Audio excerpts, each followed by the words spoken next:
Hello students, मैं कपिल कुमार शर्मा एक बार फिर आप लोगों के सामने एक नई वीडियो लेकर आया हूँ। और आज की वीडियो मेरी साइंस सब्जेक्ट से जुड़ी हुई होगी। सो आज का जो टॉपिक है वो मेटल और नॉन मेटल से जुड़ा हुआ है। जैसा कि मैंने आपको पहले बताया था कि मेटल और नॉन मेटल से जुड़ी हुई जो वीडियोज़ हैं वो लगभग 3 या 4 पार्ट्स में डिवाइड हो सकती हैं। तो आज मेटल और नॉन मेटल से जुड़ी हुई ये मेरी तीसरी वीडियो है, जिसमें मैं आपको मेटल्स और नॉन मेटल्स के केमिकल प्रॉपर्टीज़ बताने की कोशिश करूँगा। तो आज की जो वीडियो होगी वो तो केवल मेटल की केमिकल प्रॉपर्टीज़ पर होगी। सो मेटल की केमिकल प्रॉपर्टीज़ आज हम लोग स्टार्ट करते हैं, ज़्यादा टाइम वेस्ट नहीं करेंगे, है ना। सो मेटल की जो केमिकल प्रॉपर्टीज़ है वो अलग अलग कंपाउंड के साथ मेटल अलग अलग तरह की प्रॉपर्टीज़ को शो करता है। अगर हम लोग कहें कि मेटल ऑक्सीजन से कैसे रिएक्शन करेगा, मेटल वाटर के साथ कैसे रिएक्शन करेगा, मेटल एसिड के और बेस के साथ कैसे रिएक्शन करेगा, तो अगर मेटल ऑक्सीजन के साथ रिएक्शन कर रहा है तो मेटल तो बहुत सारी है ना। तो अलग अलग मेटल ऑक्सीजन के साथ अपनी रिएक्टिविटी अलग अलग शो करते हैं। तो यहाँ कुछ एग्जांपल्स पढ़ने की कोशिश करेंगे, आप लोग साथ साथ नोट करते रहिएगा। तो यहाँ जो पहली हमारी हेडिंग होगी वो है reaction with oxygen. Reaction with oxygen, हम लोग मेटल की रिएक्शन किसके साथ शो करने की कोशिश कर रहे हैं? ऑक्सीजन के साथ शो कर रहे हैं। तो पहले इसकी डमी रिएक्शन कर लेते हैं कि अगर मेटल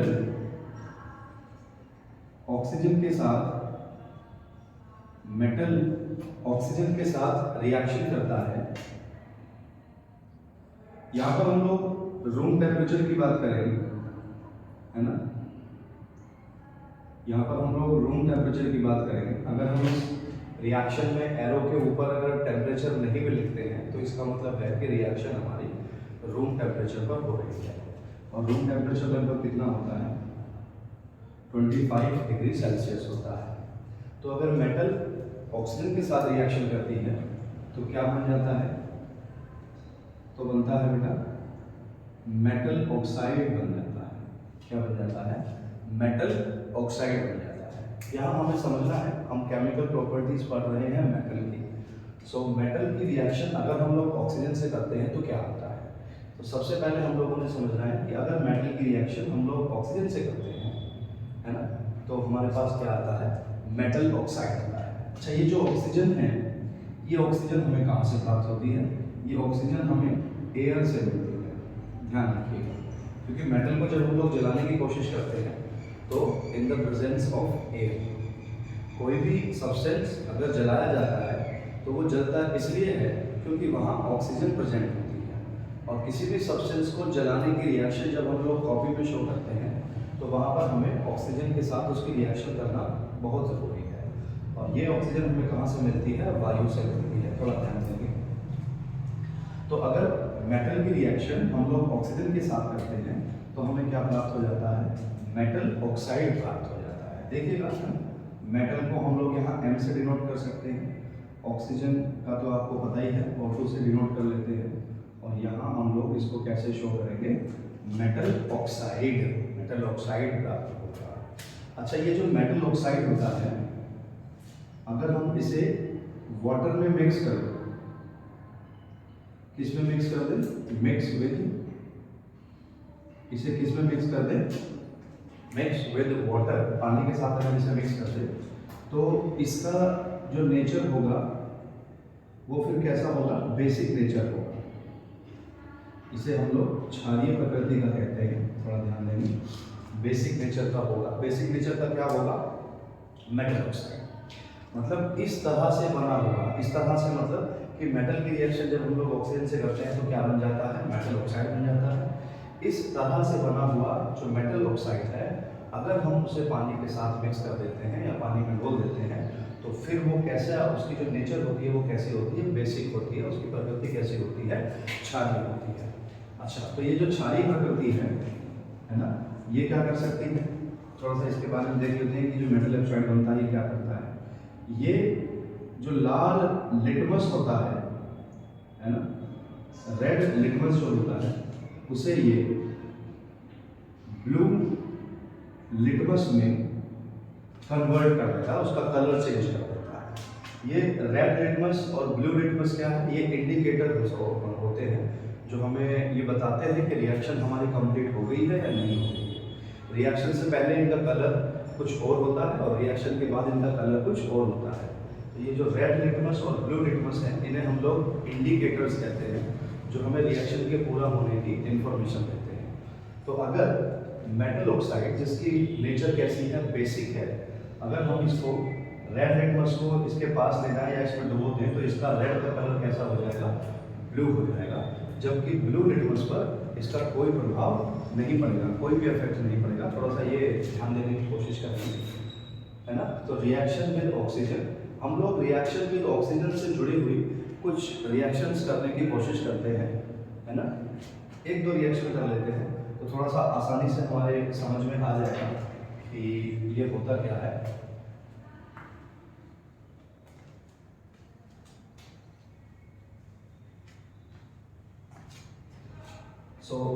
सबसे पहले हम लोग एल्कली जो मेटल्स होती हैं जैसे सोडियम, पोटेशियम और एक और है इनसे पहले lithium, sodium, potassium, lithium, rubidium, इनके साथ इनकी रिएक्शन करने की कोशिश करते हैं। हम लोग जानते हैं कि ये जो मेटल्स होती हैं ये हाईली रिएक्टिव होती हैं। ये जो मेटल्स होती हैं ये हाईली रिएक्टिव होती हैं। तो जब ये ऑक्सीजन के साथ रिएक्शन करती हैं तो कैसे रिएक्ट करेंगी। तो यहाँ हम लोग रिएक्शन करने की कोशिश करते हैं कि अगर हम सोडियम की रिएक्शन किसके साथ कर दें, ऑक्सीजन के साथ कर दें एट रूम टेम्परेचर, तो क्या बन जाएगा, NaO। तो इनका जो बैलेंसिंग है वो करने की कोशिश करते हैं क्योंकि इसके ऊपर माइनस के 2 चार्जेस होते हैं, है ना। तो ऑक्सीजन कितने हैं, 2 हैं, तो यहाँ टोटल 4 हो गए माइनस के, इसलिए हमें मेटल में कितने लेने पड़ेंगे, यहाँ पर 4 लेने पड़ेंगे। उसका रीज़न ये है क्योंकि सोडियम के ऊपर पॉजिटिव का 1 चार्ज होता है। एरो के बाद जब हम लोग पहुँचते हैं तो ये क्या हो जाता है फिर 2Na2O, सोडियम ऑक्साइड बन जाएगा 2Na2O। क्या ये हो सकता है, एक बार इसको ध्यान से देखेंगे, मुझे अभी बताएंगे जस्ट, क्योंकि इससे पहले भी हम लोगों ने रिएक्शन बहुत सारी करके आप लोगों को बताई है, थोड़ा ध्यान देते रहेंगे बेटा।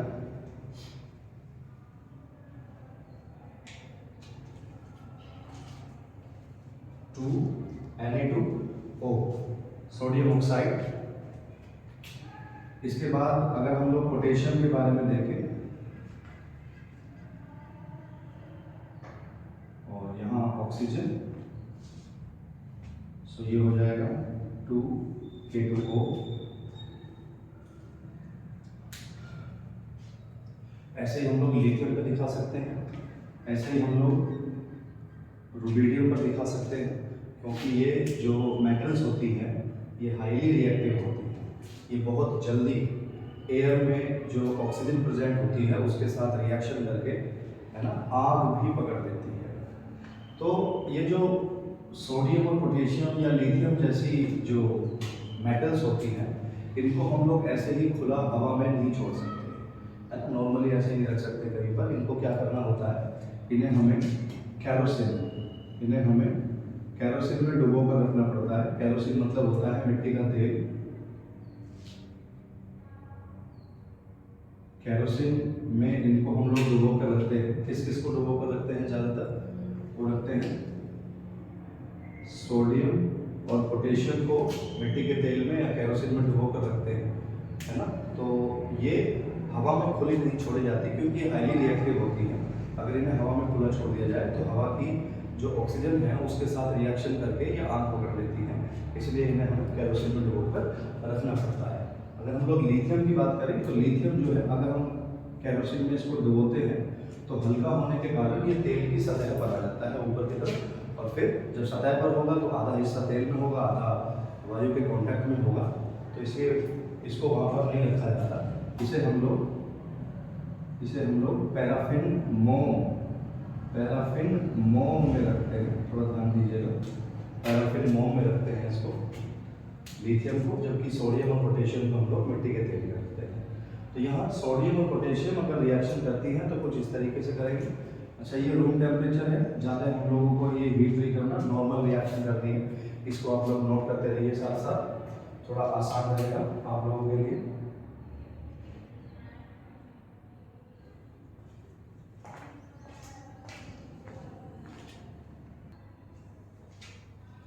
थोड़ा सा और समझ लेते हैं।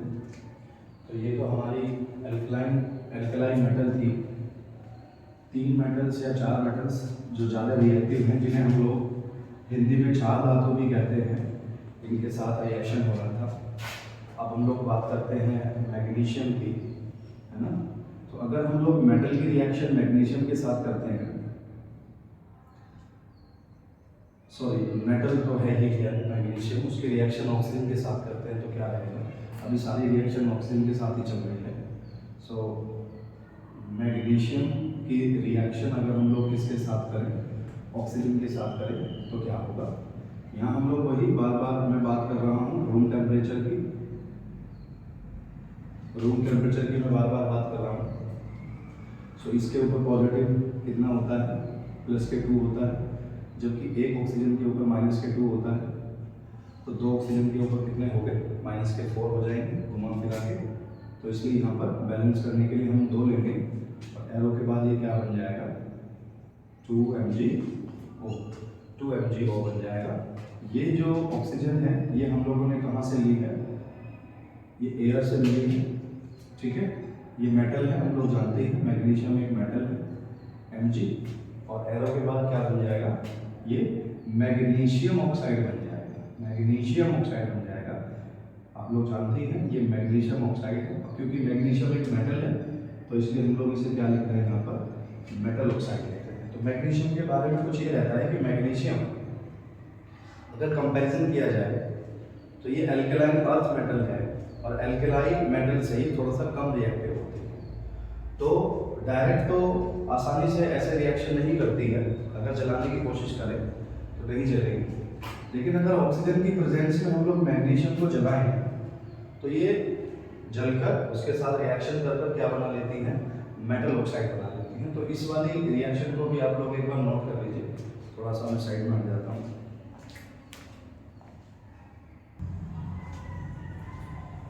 अब ये जो अगला पॉइंट है इसको भी थोड़ा सा देख लीजिए। अब की बार हम लोग जो ऑक्सीजन की रिएक्शन कर रहे हैं वो एल्यूमिनियम के साथ करने की कोशिश कर रहे हैं। मैं फिर से बता दूं कि जो केमिकल प्रॉपर्टीज है मेटल की, उसमें पहली हेडिंग चल रही है हमारी रिएक्शन विद ऑक्सीजन। मेटल की रिएक्शन किसके साथ कर रहे हैं हम लोग, ऑक्सीजन के साथ कर रहे हैं। तो इसमें सबसे पहले मैंने एल्कलाई मेटल के साथ जैसे लिथियम, सोडियम, पोटेशियम के साथ 1 या 2 एग्जाम्पल बताए, उसके बाद मैग्नीशियम के बताए, और तीसरे नंबर पे जो एग्जाम्पल आता है वो आता है एल्यूमिनियम के साथ। तो अगर एल्यूमिनियम के साथ ऑक्सीजन या ऑक्सीजन के साथ एल्यूमिनियम रिएक्शन करता है तो वो क्या बनाता है, एल्यूमिनियम ऑक्साइड बनाता है। थोड़ा ध्यान देखेंगे क्या बनाता है, एल्यूमिनियम ऑक्साइड बनाता है।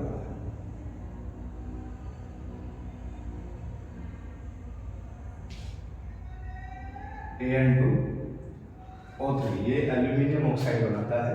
कब, जब एल्यूमिनियम ऑक्सीजन के साथ रिएक्शन करता है। ये जो ऑक्सीजन है, मैं बार बार बता रहा हूँ कि ये ऑक्सीजन हमेशा एयर से मिलती है, और यहाँ पर हम लोग रूम टेम्परेचर की बात कर रहे हैं जो लगभग 25 डिग्री सेल्सियस पर चलता है।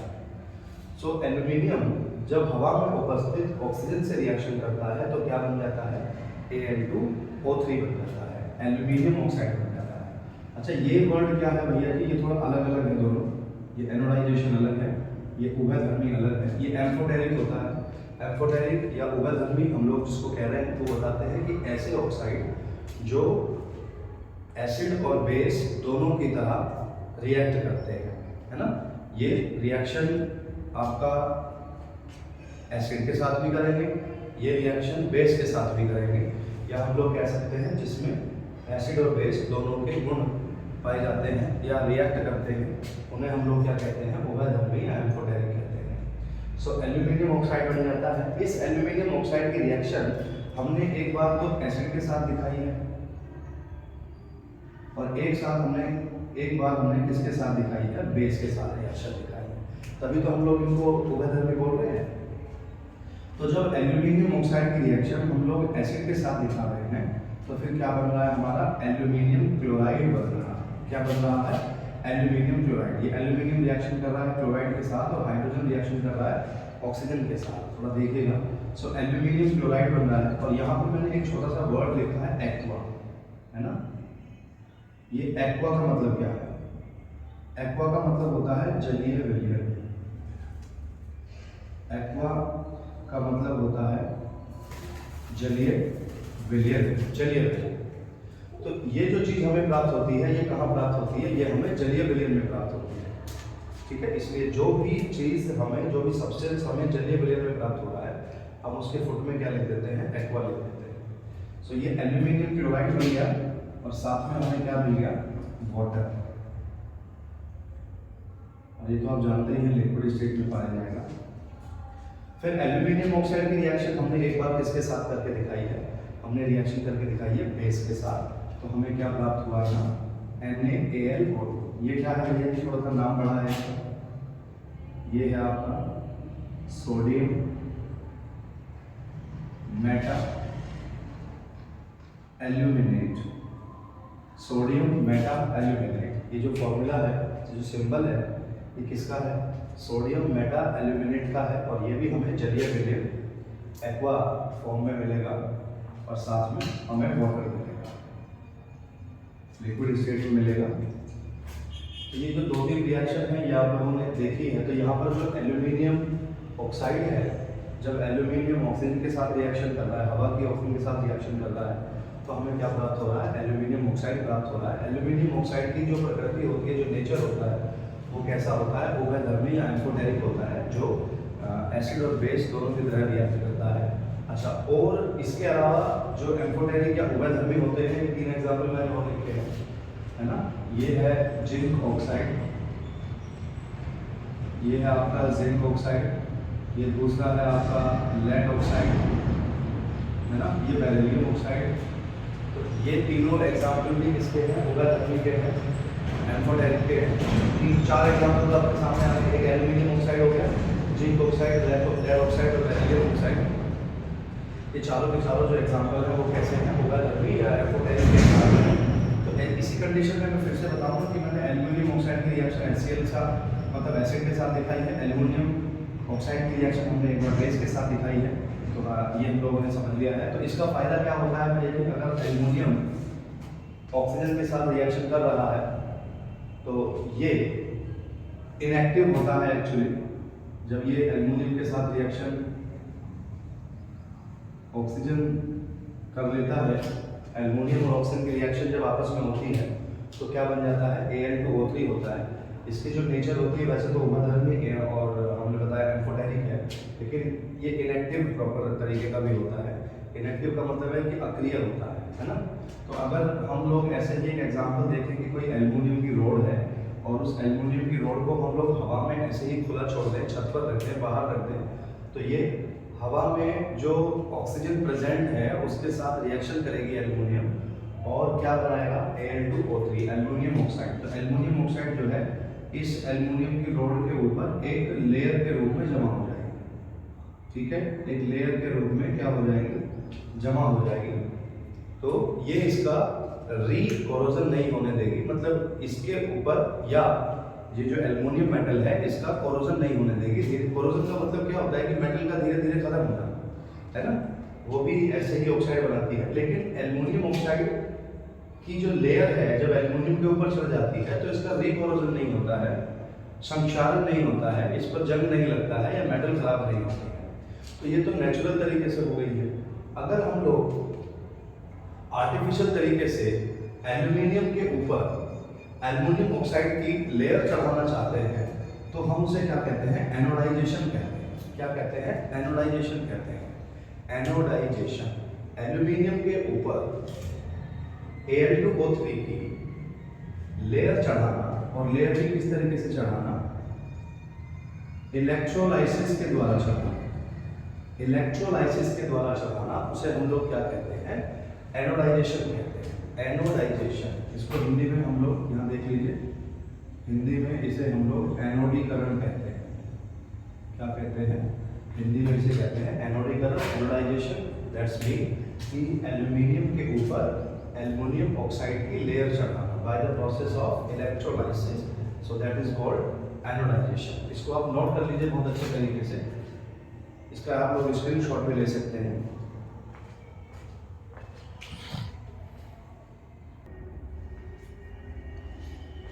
चलिए बेटा अगली हेडिंग की तरफ चलते हैं, और ये जो अगली हेडिंग है ये दूसरे नंबर की रिएक्शन है जो हम लोग मेटल के साथ शो करने की कोशिश करें। तो इससे पहली जो हेडिंग थी वो थी reaction of metal with oxygen, oxygen के साथ रिएक्शन शो कर रहे थे। अब हम लोग रिएक्शन शो करेंगे वाटर के साथ। सो जब मेटल वाटर के साथ रिएक्शन करती है, जब मेटल वाटर के साथ रिएक्शन करेगी तो ये या तो मेटल ऑक्साइड बनाएंगे, है ना, या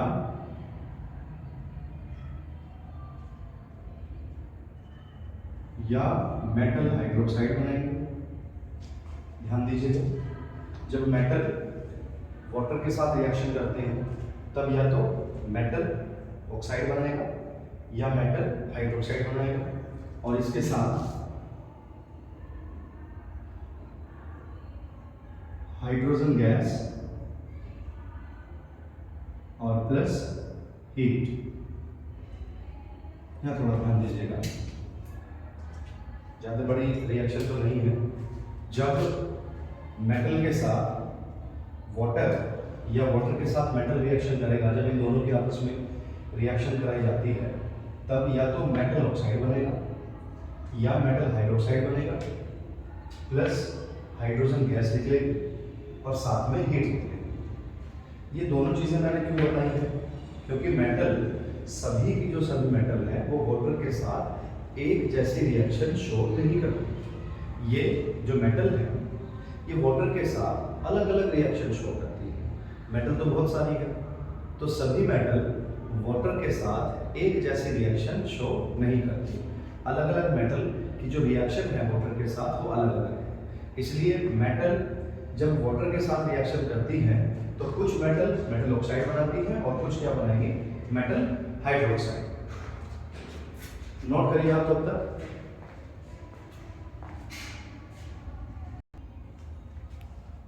इसको और आगे की तरफ शो करने की कोशिश करते हैं, है ना।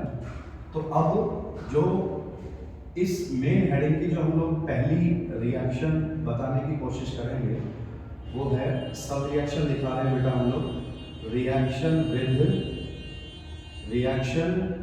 With alkali metal, reaction with alkali metal. इसमें हम लोग सोडियम, पोटेशियम या रुबिडियम और लिथियम, कई सारी जो मेटल्स हैं जो एल्कलाई मेटल है उनके साथ इसकी रिएक्शन करके दिखाते हैं। अच्छा, ये जो रिएक्शन है ना ये ठंडे पानी के साथ होगी, और ये जो मेटल्स होती हैं ये बहुत ज़्यादा रिएक्टिव होती हैं। ठंडे पानी के साथ रिएक्शन करके और ये क्या बनाती है? ये बनाएगी मेटल हाइड्रोक्साइड बनाएगी। क्या बनाएंगी? ये मेटल हाइड्रोक्साइड बनाएंगी। तो एक एग्जांपल देख लेते हैं, कोई बात नहीं, पहले एक डमी एग्जांपल देख लेते हैं कि पहले मेटल जो है वो किसके साथ रिएक्शन करेगी? वाटर के साथ रिएक्शन करेगी, और ये वाटर कैसा होना चाहिए? इसे हम लोग कहते हैं ठंडा पानी, है ना। यहाँ जो पानी होना चाहिए वो कैसा होना चाहिए? ठंडा होना चाहिए। एरो का जब हम लोग सिंबल लगाते हैं और एरो के सिंबल के बाद ये जो मेटल है ये रिएक्शन करेगा और क्या बनाएगा? मेटल हाइड्रोक्साइड बनाएगा। क्योंकि ये जो H2O होता है, मैं यहाँ पर लिख देता हूँ नीचे से, ये H2O होता है, ये दो पार्ट से मिलकर बना होता है, H और OH, हाइड्रोजन और हाइड्रोक्साइड से मिलकर बना होता है। तो जब हम लोग मेटल की रिएक्शन करके दिखा रहे हैं तो मेटल की रिएक्शन किसके साथ हो रही है? सीधी हाइड्रोक्साइड के लिए होती है। इसलिए मेटल ने इसमें से OH के साथ रिएक्शन की है और क्या बनाया है? मेटल हाइड्रोक्साइड बनाया है, साथ में साथ में हाइड्रोजन गैस बनेगी और प्लस साथ में क्या आएगा, हीट आएगी। यहाँ इसको मेंशन कर सकते हैं हीट को, हीट बाहर निकल कर आएगी।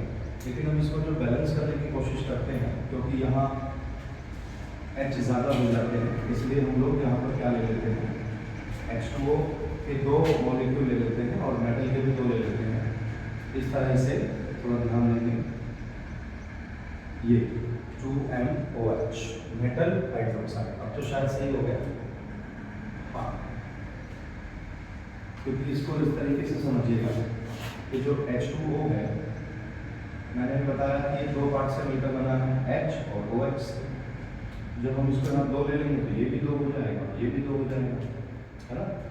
तो ये मेटल हाइड्रोक्साइड आ गया है। ये एक डमी रिएक्शन है और ये रिएक्शन इतनी तेज या इतनी तेजी से, मतलब तेज गति से होती है कि इसमें जो निकलने वाली जो हीट है, उस हीट की वजह से ये हाइड्रोजन जलने लगती है। अगर हम लोग वाटर की रिएक्शन किसके साथ करते हैं, एल्कलाई मेटल सोडियम और पोटेशियम, इसलिए बताया भी जाता है कि जब सोडियम को आप पानी में फेंक के मारते हैं तो पानी में आग लग जाती है। तो वो पानी में जो आग लगती है वो किस वजह से लगती है, वो पानी में आग इसलिए लगती है कि ये रिएक्शन बहुत तेजी से होती है, इनकी जो स्पीड होती है वो बहुत ज़्यादा होती है, और इससे निकलने वाली जो हीट है, इस रिएक्शन के बाद जो हीट निकल रही है, उस हीट से ये हाइड्रोजन जलने लगती है। ध्यान दीजिएगा, इसलिए मेटल सोडियम और पोटेशियम को जब पानी में फेंक के मारते हैं तो जो आग लगती है उसका मेन कारण यही है कि रिएक्शन के बाद जो हीट निकलती है, उस हीट की वजह से हाइड्रोजन जलने लगती है। थोड़ा ध्यान दीजिएगा, है ना। तो यहाँ एक एग्जाम्पल करके देख लेते हैं, सोडियम वाला एग्जाम्पल करके लेते हैं। जहाँ पर मेटल है वहाँ पर सोडियम रख लेते हैं। ये हमारा सोडियम हो गया, कितने लेने हैं, ये 2 लेने हैं, और प्लस वाटर के मॉलिक्यूल भी कितने लेने हैं, 2 ले लेने हैं। और ये पानी भी कैसा होना चाहिए, ठंडा होना चाहिए, जैसा मैंने ऊपर बताया था। तो यहाँ क्या बन जाएगा, 2NaOH बन जाएगा, 2NaOH बन जाएगा, और फिर क्या बनेगा आगे, हाइड्रोजन, और फिर इसमें से क्या निकलेगी, हीट निकलेगी, है ना। ये जो है ये बन गया है आपका सोडियम हाइड्रोक्साइड, ये बन गया है आपका सोडियम हाइड्रोक्साइड। ये यहाँ पर वाटर है, वो भी ठंडा। ये कौन सी मेटल है, सोडियम है। ये आपका हाइड्रोजन, ये गैस फॉर्म में है, ये हीट है। हीट का सिंबल आप लोग ऐसे दिखा सकते हैं। और ये जो सोडियम है इसको हम लोग यहाँ सॉलिड स्टेट में लेंगे। ये वाटर कैसा रहेगा, यहाँ पर लिक्विड स्टेट में रहेगा। इसी तरीके से आप यहाँ सोडियम की जगह पर पोटेशियम भी ले सकते हैं। तो जहाँ पर सोडियम है वहाँ पर पोटेशियम रख सकते हैं।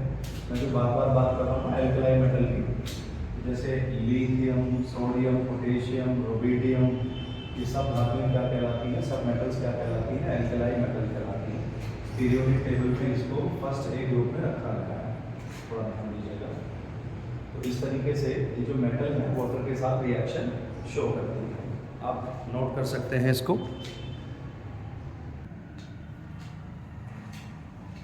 तो अब हम लोग आगे की तरफ बढ़ते हैं।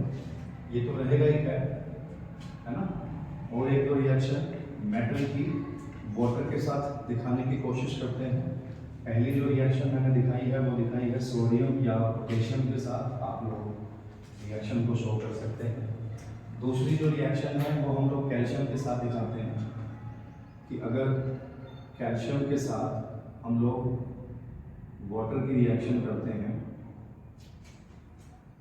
तो क्या होगा। अच्छा, ये वाटर भी कैसा होना चाहिए, ये जो वाटर है ये भी ठंडा होना चाहिए। जब हम लोग कैल्शियम की रिएक्शन ठंडे पानी के साथ करते हैं, ये देखिए यहाँ पर हम लोग इसको लिख रहे हैं कैल्शियम जो कि मेटल है, कैल्शियम जो कि मेटल है, इसकी रिएक्शन कर रहे हैं हम लोग H2O के साथ। ध्यान दीजिए, मैं पहले भी बताया था कि H2O 2 पार्ट्स में टूटता है, हाइड्रोजन और हाइड्रोक्साइड। यहाँ पर जो कैल्शियम है वो सीधा रिएक्शन किसके साथ शो करेगा, OH के साथ शो करेगा। अब क्योंकि यहाँ वाटर के मॉलिक्यूल कितने हैं, 2 हैं, तो यहाँ हाइड्रोजन भी 2 हैं और हाइड्रोक्साइड भी 2 हैं, तो कैल्शियम सीधा हाइड्रोक्साइड के साथ रिएक्शन करेगा, ये आ जाएगा CaOH का होल ट्वाइस, इसको ऐसे बोलते हैं। अच्छा, ये जो फॉर्म है ये एक्वा फॉर्म में है। इससे पहले वाली जो रिएक्शन थी जिसमें NaOH बना था वो भी जलीय विलयन में प्राप्त होगा, ये भी जलीय विलयन में प्राप्त होगा, है ना। सॉल्यूशन आएगा इसका। और इसके बाद फिर जैसा कि आप लोग जानते हैं हाइड्रोजन गैस निकलती है, और आप लोग भली भांति जानते हैं इसके साथ क्या निकलती है, हीट निकलती है। ये जो है आपका, ये है बेटा calcium hydroxide, calcium hydroxide. So reaction तो ये भी बिल्कुल सेम ऐसी है कि जब मेटल की रिएक्शन वाटर के साथ कर रहे हैं तो 2 चीज़ें बन रही थी, मेटल ऑक्साइड बनेगी या मेटल हाइड्रोक्साइड बनेगी। तो इस वाली रिएक्शन में भी हमारा क्या बना है, मेटल हाइड्रोक्साइड बना है, थोड़ा ध्यान दीजिएगा। अच्छा, यहाँ जो हीट निकलती है, इससे पहले वाली रिएक्शन में मैंने क्या बताया कि जो हीट निकलेगी उसकी वजह से हाइड्रोजन गैस जलने लगती है, क्योंकि सोडियम और पोटेशियम वो ज़्यादा रिएक्टिव होते हैं। लेकिन इस वाली रिएक्शन में जब कैल्शियम वाटर के साथ रिएक्शन करेगी तो बाद में निकलने वाली जो हीट होती है वो थोड़ी कम होती है, और कम होने के कारण वो हाइड्रोजन को जला नहीं पाएगी। ठीक है, यहाँ कैल्शियम के साथ वाटर रिएक्शन या वाटर के साथ जब कैल्शियम रिएक्शन कर रहा है तो निकलने वाली हीट हाइड्रोजन को नहीं जला पाती। ठीक है, इस वाली रिएक्शन में क्या होता है कि जो ये गैस है ये बुलबुले के रूप में किस पर चिपक जाती है, ये कैल्शियम पर चिपक जाती है बुलबुले के रूप में, जिसकी वजह से ये जो मेटल है, जो कैल्शियम है, पानी की सतह पर ऊपर आ जाती है जब हम लोग देखते हैं इसको। तो इस रिएक्शन को भी आप लोग नोट कर सकते हैं। आगे की तरफ बढ़ते हैं। आगे जो रिएक्शन है मेटल की वाटर के साथ, उसमें अगली जो रिएक्शन है वो कुछ ऐसी मेटल्स हैं जो मेटल ऑक्साइड बनाएंगे। अब से पहले जो 2 एग्जाम्पल थे उसमें तो हम लोग बना लेते हैं मेटल हाइड्रोक्साइड। अब 1 या 2 एग्जाम्पल पढ़ लेते हैं जिसमें मेटल ऑक्साइड बनती है। इसमें हम लोग देखते हैं आयरन है, एल्यूमिनियम है, मैग्नीशियम है, जिंक है। तो ये सब मेटल्स क्या करती हैं, वाटर के साथ रिएक्शन करके मेटल ऑक्साइड बनाती हैं। लेकिन यहाँ मैं 2 एग्जाम्पल बता रहा हूँ जिसमें आयरन और एल्यूमिनियम, है ना, लोहा और एल्यूमिनियम जो वाटर के साथ रिएक्शन करते हैं। लेकिन यहाँ पर क्या है, यहाँ पर पानी वेप्योर के फॉर्म में होता है और वो भी गर्म। वेप्योर तो कॉमन सी बात है भैया जी, गर्म ही होगा। तो हम लोग जानते हैं कि जब हम लोग पानी को गर्म करते हैं तो वो वेप्योर में कन्वर्ट होता है। तो वो जो भाप है, वो जो वेप्योर है, उसके साथ रिएक्शन करते हैं ये मेटल।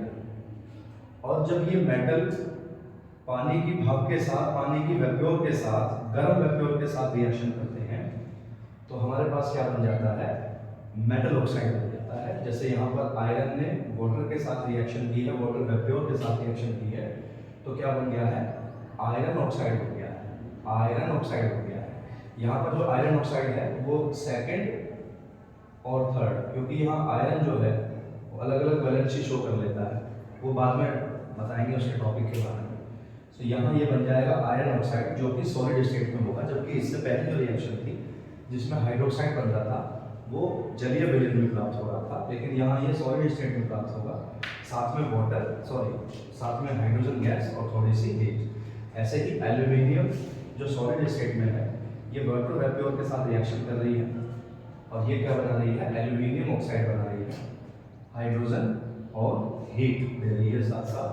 तो पहली जो 2 रिएक्शन थी उसमें मैंने बताया कि मेटल हाइड्रोक्साइड मिल रहा है, और अब की बार ये 2 रिएक्शन है जिसमें हमने बताया कि मेटल ऑक्साइड मिल रहा है। तो ये जो मेटल हाइड्रोक्साइड है ये एक्वा फॉर्म में मिलता है, एक्वा फॉर्म में मतलब जलीय विलयन में मिलता है, जबकि जो मेटल ऑक्साइड है वो सॉलिड स्टेट में मिलता है। थोड़ा समझ के चलेंगे, है ना। कुछ मेटल्स ऐसी हैं, ये जो मेटल्स हैं ये वाले, लेड है, कॉपर है, गोल्ड है, प्लैटिनम है, मरकरी, ये पानी के साथ कोई रिएक्शन नहीं करते। इसमें हम लोग एक सिल्वर भी जोड़ सकते हैं क्योंकि ये भी बहुत कम रिएक्शन होती है, पानी के साथ कोई खास रिएक्शन करती नहीं है। तो ये 4-5 जो रिएक्शन है चार पांच जो मेटल है, lead, copper, gold, platinum, mercury, silver, ये पानी के साथ कोई रिएक्शन प्रदर्शित नहीं करती, ये कोई भी प्रभाव नहीं डालती हैं। तो कुछ रिएक्शन है बेटा, इनको आप नोट कर लीजिए, फिर आगे बढ़ते हैं।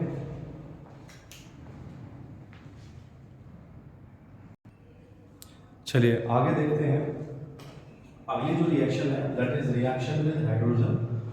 रिएक्शन विद हाइड्रोजन, तो यहाँ हमें क्या समझना है कि जो मेटल्स होती हैं वो ज़्यादातर हाइड्रोजन के साथ कुछ खास रिएक्शन शो या प्रदर्शित नहीं करती, लेकिन मेटल के साथ अगर हाइड्रोजन या हाइड्रोजन के साथ अगर मेटल रिएक्शन कर रही है तो कुछ मेटल्स हैं ऐसे जैसे सोडियम है, पोटेशियम है, कैल्शियम है, कुछ जो हाईली रिएक्टिव रिएक्शन मेटल्स हैं वो हाइड्रोजन के साथ कुछ रिएक्शन शो करती है और रिएक्शन करके क्या बनाती है, थोड़ा ध्यान दीजिएगा, मेटल हाइड्राइड बनाती है।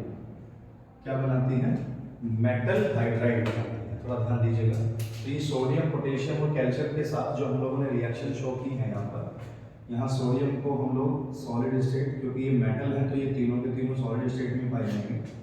और ये जब हाइड्रोजन के साथ रिएक्शन कर रहे हैं तो एरो के बाद ये जो प्रोडक्ट के रूप में हमारे पास आया है ये है सोडियम हाइड्राइड, ये है पोटेशियम हाइड्राइड, ये है कैल्शियम हाइड्राइड, है ना।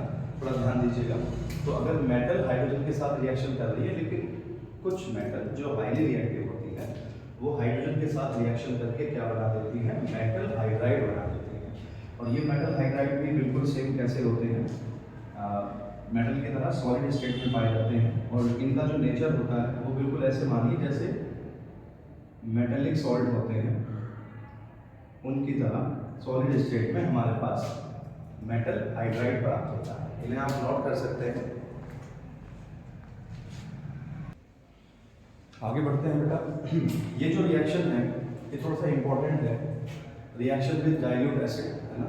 जल्दी ही वीडियो खत्म होने वाली है, एक दो रिएक्शन बच रही है इंपॉर्टेंट, उसे कर लेते हैं जल्दी। तो यहाँ हम लोग अब रिएक्शन दिखा रहे हैं डाइल्यूट एसिड के साथ, मेटल की रिएक्शन डाइल्यूट एसिड के साथ। तो यहाँ अगर मेटल्स डाइल्यूट एसिड के साथ रिएक्शन करती हैं तो हमें क्या प्राप्त होता है? मेटल सॉल्ट प्राप्त होता है और साथ में हाइड्रोजन गैस प्राप्त होती है। ये हाइड्रोजन गैस के बराबर में एक एरो का सिंबल ऊपर की तरफ लगाएंगे कि हवा में ऊपर की तरफ उड़ जाती है। इसको देखेंगे थोड़ा सा। यहाँ डाइल्यूट एसिड्स क्या होते हैं? ऐसे एक ऐसा सॉल्यूशन जिसमें एसिड की मात्रा कम होगी और पानी की मात्रा ज़्यादा होगी, है ना। जिसमें सोल्यूट बहुत कम होगा और सॉल्वेंट ज़्यादा होगा, डाइल्यूट एसिड। तो यहाँ अगर हम सोडियम की रिएक्शन, जो कुछ क्रियाशील धातुएं हैं जो ज़्यादा रिएक्टिव मेटल्स हैं, अगर वो HCl के साथ रिएक्शन कर रही है तो क्या शो होगा? तो यहाँ कॉमन सी बात है, मेटल ने रिएक्शन कर लिया क्लोरीन के साथ तो क्या बन गया? Sodium chloride. और ये जो है हमें एक्वा फॉर्म में मिलेगा, जलीय विलयन फॉर्म में मिलेगा, NaCl। इसे हम लोग कहते हैं सोडियम क्लोराइड। जैसा कि मैंने बताया मेटल सोल्ट, तो ये सोल्ट है, मेटल इसमें सोडियम है, इसलिए इसको मेटल सोल्ट बोलते हैं। और इसका जो नाम है वो है सोडियम क्लोराइड। साथ में जो है हाइड्रोजन गैस निकलती है, ऊपर की तरफ उड़ जाती है। ये वाली रिएक्शन कौन कौन सी मेटल शो कर देती है? सोडियम, मैग्नीशियम, जिंक, एल्यूमिनियम और आयरन जैसी जो मेटल्स हैं वो ये रिएक्शन शो कर देती हैं।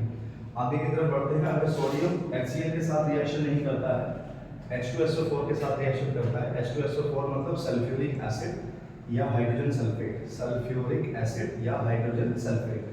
तो इसके साथ रिएक्शन करेगा तो यहाँ सोडियम किसके साथ रिएक्शन करेगा? SO4 के साथ। तो क्या बना देगा? सोडियम सल्फेट बनाएगा। ये मेटल सॉल्ट है, सोडियम सल्फेट बनाएगा। ये भी एक्वा फॉर्म में होगा और हाइड्रोजन गैस निकलेगी। तो इस तरह की रिएक्शन कौन कौन से मेटल शो करते हैं? सेम जो ऊपर थे वही यहाँ नीचे थे, ठीक है। अच्छा, कुछ मेटल्स ऐसी हैं जो डाइल्यूट एसिड के साथ रिएक्शन शो करती है, लेकिन थोड़ा सा डिफरेंस है वहाँ पर। हमने बार बार बताया कि हाइड्रोजन गैस निकलती है पर पहले समझ लेते हैं कि अगर मैग्नीशियम और मैग्नीज जैसी जो मेटल्स हैं, अगर हम उनकी रिएक्शन एसिड से कराते हैं और ऐसे एसिड्स जो डाइल्यूट हैं, तो इसमें हमें मेटल सॉल्ट मिलेगा। इसका जो नाम होगा मैग्नीशियम नाइट्रेट, इसका नाम होगा मैंगनीज नाइट्रेट, ठीक है। और इसमें भी क्या निकलेगी, हाइड्रोजन गैस। लेकिन हाइड्रोजन गैस इसमें शो नहीं होगी, सामने नहीं दिखाई देगी। उसका मेन कारण है क्योंकि यहाँ पर ये जो है, ये दोनों के दोनों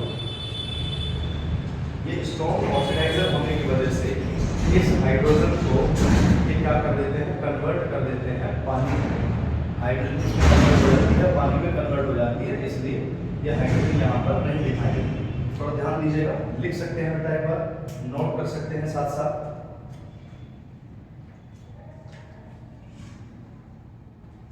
ये जो मैग्नीशियम और मैंगनीज है, जब ये इसके साथ रिएक्शन करती है तो इसको हम लोग यहाँ पर एक स्ट्रॉन्ग ऑक्सीडाइजर के रूप में भी देखते हैं, जो हाइड्रोजन को किसमें कन्वर्ट कर देती है, वाटर में कन्वर्ट कर देती है या उसमें खोल देती है। तो इसलिए हाइड्रोजन यहाँ पर दिखाई नहीं देती। आप इसको नोट कर सकते हैं आसानी से।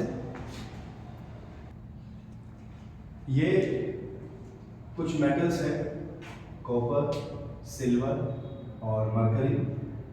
अगर इनकी रिएक्शन हम लोग डाइल्यूट एसिड्स के साथ दिखाते हैं तो कोई भी प्रतिक्रिया नहीं होती है, कोई रिएक्शन के बीच में नहीं होगी, कोई फर्क नहीं पड़ेगा।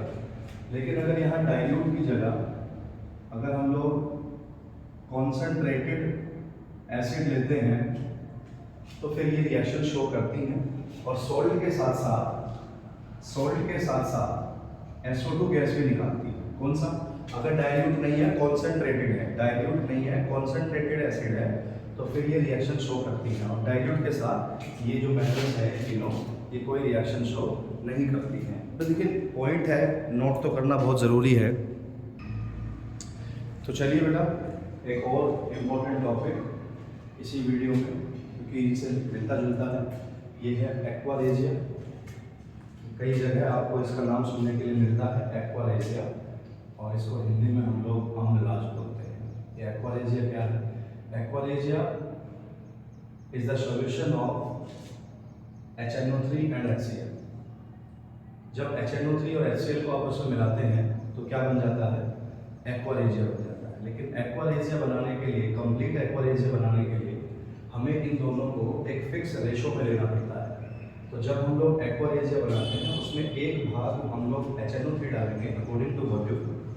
उसमें उसका जो वॉल्यूम होगा HNO3 का वो एक पार्ट होगा, जबकि HCl का कितना होगा? 3 होगा, है ना। So according to volume the ratio of HNO3 is 1 and the ratio of HCl is 3, 1:3। HCl और HNO3 के मिक्सचर को हम लोग क्या कहते हैं? एक्वारेजिया कहते हैं। इसकी जो प्रकृति होती है, इसका जो नेचर होता है वो कोरोसिव होता है। कोरोसिव, किसी चीज को अगर गलाना है ना, कोरोसिव, इसे हिंदी में हम लोग श्मशान बोलते हैं, थोड़ा टिपिकल वर्ड है। कोरोसिव नेचर का होता है, अगर किसी मेटल के ऊपर गिर जाए तो उसे गलाना शुरू कर देता है। उसे गलाने के लिए जो कुछ ऐसी मेटल्स हैं जो अक्रिय हैं, जैसे अगर हम बात करें गोल्ड की, जैसे हम बात करें प्लैटिनम की, जैसे हम बात करें सिल्वर की, तो इस प्रकार की जो मेटल्स होती हैं उनको गलाने के लिए आसानी से हम लोग इसका यूज़ करते हैं, एक्वारेजिया का यूज़ करते हैं। So aqua regia is the mixture of HNO3 and HCl, और इनका जो वॉल्यूम होगा वो कितना होगा? 1:3 होगा। थोड़ा ध्यान दीजिएगा, HNO3 कितने रेशो में होगा? 1 में, जबकि HCl उससे 3 गुना होगा, 3 रेशो होगा उसका। Aqua regia Amalraj, mixture of HNO3 and HCl। इसका जो नेचर होता है वो कैसा होता है? कोरोसिव होता है। थोड़ा ध्यान दीजिएगा। और जब ये बनता है तो इसमें से लगातार धुआं उठता रहता है, इसे सैधूम भी कहते हैं। पहचान हो जाती है, धुआं निकलता रहता है इसमें से, ठीक है। So according to volume aqua regia, इसको आप लोग नोट कर सकते हैं। मैं साइड में से हट जाता हूँ आगे से।